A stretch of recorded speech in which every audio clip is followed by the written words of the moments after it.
हम पूरे उस बिल को उस एक्ट को अनकॉन्स्टिट्यूशनल मानते हैं और ये आर्टिकल 25, आर्टिकल 26, 14 और 15 और 29 का ग्रेव वायलेशन है। ये हम पहले से ही बोल किया है और आज फिर आपके सामने रिट्रेट कर रहा हूँ।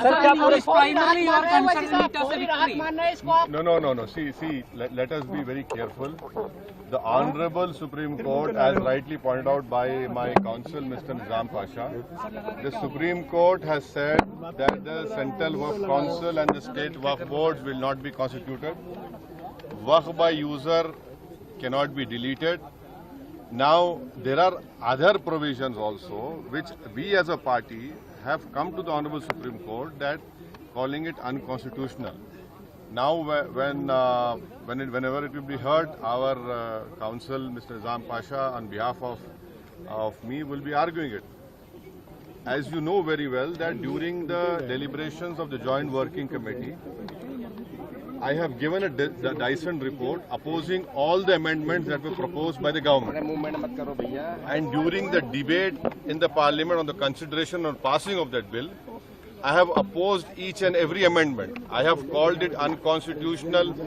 I still call this law as unconstitutional, as violating the fundamental rights of Article 14, 15, 25, 26 and 29. So our legal battle will continue to ensure that this act, against this act will continue. देखिए सवाल देखिए आपको पूरे उस कानून को समझने की जरूरत है। अब 5 साल का मुसलमान प्रैक्टिसिंग रहेगा, 5 साल प्रैक्टिसिंग मुसलमान का तो रहेगा।